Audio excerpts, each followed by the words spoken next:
창의적 사고를 하기 위한 여러 가지 도구와 절차가 있습니다. 본 과목에서는 디자인 띵킹을 문제 해결 과정에서 사용할 수 있는 좋은 방법으로 소개하고 있습니다.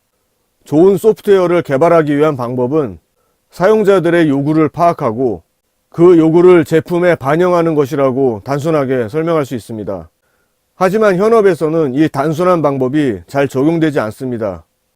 사용자보다는 개발자의 경험과 생각으로 구현되는 경우가 많습니다. 또 사용자가 발주한 프로젝트라고 해도 빨리 완성품을 보고 싶어 하기 때문에 사용자의 요구를 파악하는 시간이 길어지면 문제를 제기하는 경우도 많습니다. 하지만 사용자가 무엇을 원하는지, 어떤 기능이 포함되어야 하는지, 사용자의 구체적인 요구사항을 파악하는 단계에 상당 시간을 할애하는 것이 정상적인 소프트웨어 개발 프로젝트라고 할 수 있습니다. 사용자의 요구를 파악한다는 것은 소프트웨어 개발만의 문제가 아닙니다. 어떤 기업에서 만든 제품이라도 사용자가 필요한 기능이 제공되어야 판매가 됩니다. 로펌에서 사건을 수임하면 맡긴 사람이 무엇을 원하는지를 파악해야 여러 가지 사실 확인을 포함해 해결 방법을 제시할 수 있게 됩니다. 제작자의 크리에이티브가 중요하다고 하는 영화나 연극도 마찬가지입니다. 패션 디자인도 마찬가지입니다. 영리를 목적으로 하는 기업뿐만 아니라 정부나 공공기관의 정책도 그 정책을 필요로 하는 사람의 요구에 맞추어 개발되어야 합니다. 4차 산업혁명 시대의 지속적인 혁신을 위해서 창의적 사고에 접근하는 창의적 문제 해결 방법론으로 디자인 띵킹이 주목받고 있습니다. 디자인 띵킹은 바로 이러한 사용자의 요구사항 중에 사용자가 겪고 있는 불편에 대해 공감하는 것으로부터 시작합니다. 미국의 디자인 이노베이션 기업 중에 아이디오라는 회사가 있습니다. 이 회사는 1991년에 스탠포드 대학 교수인 데이빗 켈리가 설립한 데이빗 켈리 디자인을 포함해 세 곳의 회사가 합병해서 만들어진 회사입니다. 이 회사는 그동안 마우스나 PDA와 같이 당시로서는 혁신적인 첨단 제품의 개발 프로젝트에 참여했던 기업입니다.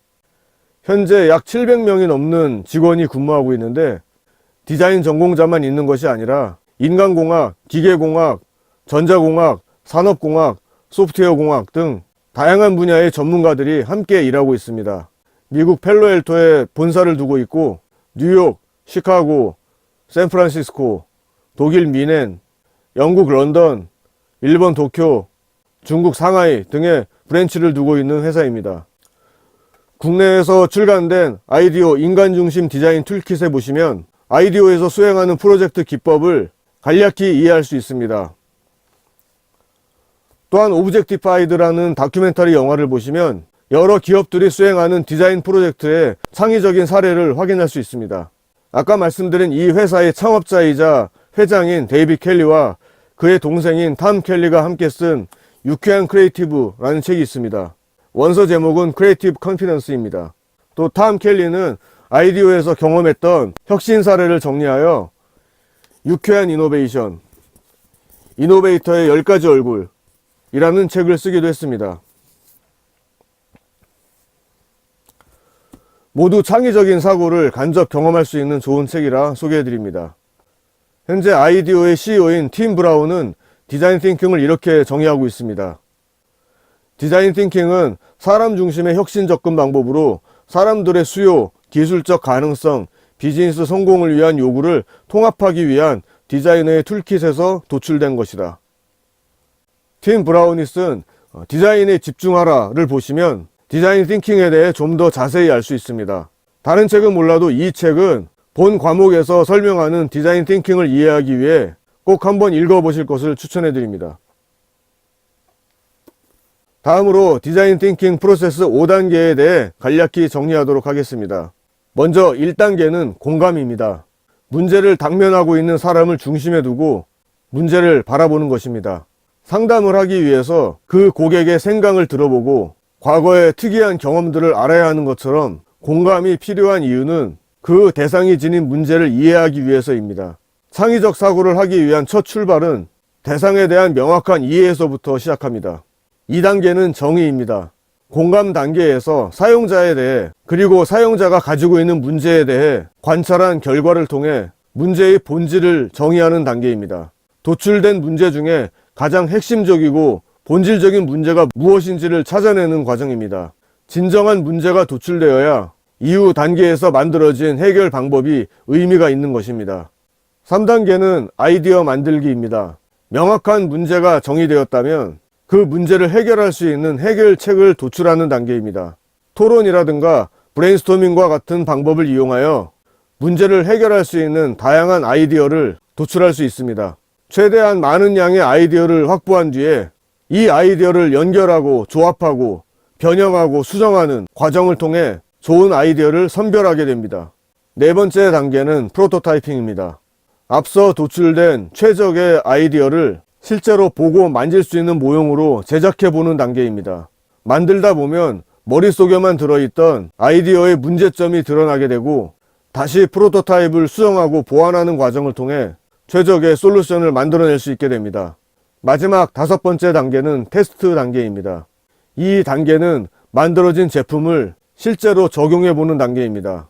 이 단계를 통해 제품이 얼마나 완성도가 있는지, 경제적 타당성은 있는지, 기술적으로 대량 생산은 가능한지 등을 검토하게 됩니다. 교재에서는 어린이용 MRI 개발 사례와 인브레이스 워머의 개발 사례를 5단계에 맞추어 설명하고 있습니다. 이 사례 학습을 통해 각 단계에서 진행되는 내용을 반드시 숙지하시기 바랍니다. 마지막으로 소프트웨어 개발에서 디자인 띵킹의 구성 요소에 대해 알아보겠습니다. 디자인 띵킹의 요소는 사용자의 희망사항, 기술적 타당성, 경제적 실행 가능성으로 이루어집니다. 이 세 가지 요소가 적절하게 균형을 이루어야 혁신을 경험할 수 있습니다. 반대로 이 균형을 이루지 못하면 실패한 상품이나 서비스가 되고 마는 것입니다. 이 세 가지 요소가 균형을 이루지 못할 때 나타나는 오류에 대해 알아보도록 하겠습니다. 첫째로 과도한 공학적 접근입니다. 경제적 실행 가능성과 기술적 타당성만 강조하고 사람의 희망사항은 고려하지 않은 경우입니다. 두 번째로 허황된 희망사항 접근입니다. 사람의 희망사항과 경제적 실행 가능성만 고려한 경우입니다. 이 경우는 기술적으로 구현이 가능한가라는 기술적 타당성에 대한 해답을 주지 못합니다. 세 번째로 트렌드만 고려한 접근입니다. 사람들의 희망사항과 기술적 타당성만 고려한 경우입니다. 이 오류로 인한 제품은 시장에서 그 가치를 인정받을 수 있을지에 대해 의문을 품게 됩니다. 이번 영상은 디자인 띵킹의 개념과 5단계 프로세스, 그리고 구성 요소 3가지에 대해 알아봤습니다. 채널을 구독하시면 실시간 업데이트 정보를 받아보실 수 있습니다. 오늘도 책을 몇 권 소개해드렸네요. 좋은 책과 함께 즐거운 유익한 대학생활 하시기를 바랍니다.